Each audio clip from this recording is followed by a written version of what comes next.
গল্পের নাম নিজেই চেষ্টা করতে হয়।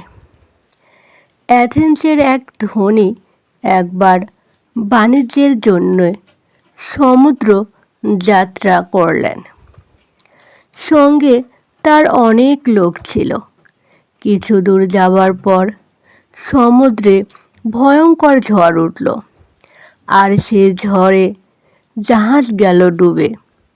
জাহাজ ডুবির পর লোকেরা সাঁতরে তীরে উঠবার চেষ্টা করতে লাগলো, কিন্তু ধনী লোকটি তা না করে নিজের প্রাণ রক্ষার জন্যে দেবী অ্যাথেনার কাছে অনেক কিছু মানত করতে লাগলেন।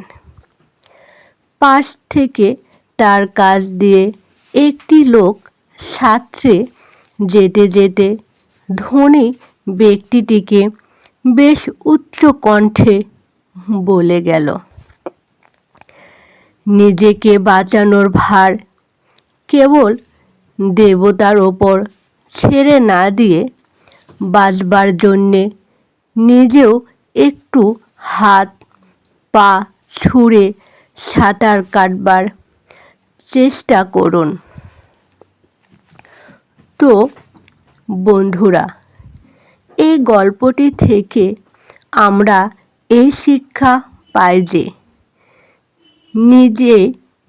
নিজে চেষ্টা করে তাকে দেবতা সাহায্য করে।